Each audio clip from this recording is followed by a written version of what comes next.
Well, that's interesting, isn't it? Gary Neville has rejoined us. They don't have that feeling to win every game at home right now. What do you make of that? I sort of know what he's saying by the fact that obviously when they play against City, they're probably worried before they go into a game against Lyon in midweek that they're going to get a bit of a doing. But I don't think there was one player walked off that pitch at the end that was disappointed about drawing the game 0-0. From either side? From either side. I think they all sort of walked off thinking, we're OK here. We got away without making a mistake. I think that was the sort of type of game. It was really disappointing. And I apologise for my cold commentary, actually. I think I let it get to me. I was boring on there as well. That was drab as well. Honestly, just the whole game. There's part of me, I get what he's saying about it being that point in the season, about City United are in a difficult moment, but this robotic nature of not leaving our positions, of basically being micromanaged within an inch of our lives, of not having any freedom to take a risk to go and try and win a football match, is becoming it's becoming an illness in the game. It's becoming a disease in the game. And I think ultimately, think about Pep Guardiola and his teams over the last 10 years, that's what his teams do. But we're seeing poor imitations of that across the board now. You know, United's goalkeeper rolling his foot on the ball and waiting for things to happen. That's not it. That's not what this club is. That's not what we do here.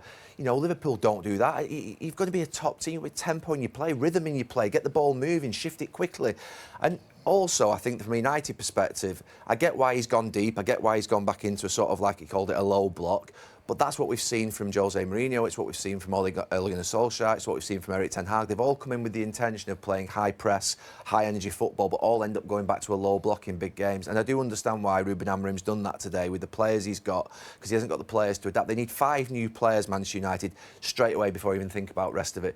The 3 up front are not good enough. The 2 behind and the 1 and the 2 wing backs, they're not good enough. So they need 5 players. They need to serve him with 5 players who are good enough in this system to be able to play his system the way he wants. But the game today really was quite depressing for me, because I think we've seen a lot of these types of games. And the Premier League is about excitement, it's about thrill, it's about risk. And there was nothing like that in that game. So that's not good enough. But just on Manchester United, Gary, he said there, candidly again, we need to do everything. We need to improve everything. Oh, no, but also, he's in a rush. But he's very honest. So there's something got to give. I actually think he's really honest, because he says they need to improve everything. You know, and to be fair, Patrick came in with something along the lines of, you know, too much to even sort of list.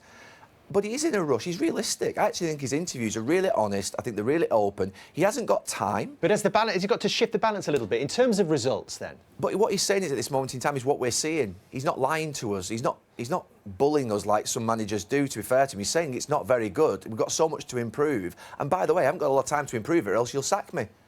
I think he's telling us the truth, because next season, if we're in 13th at Manchester United or in the lower half of the table, he's had 12 to 18 months to try and get the players in place, and he is where he is today. He'll be under pressure, and he knows that. I think he's actually, to be fair, being really open and honest about things, and I think he's telling us the truth.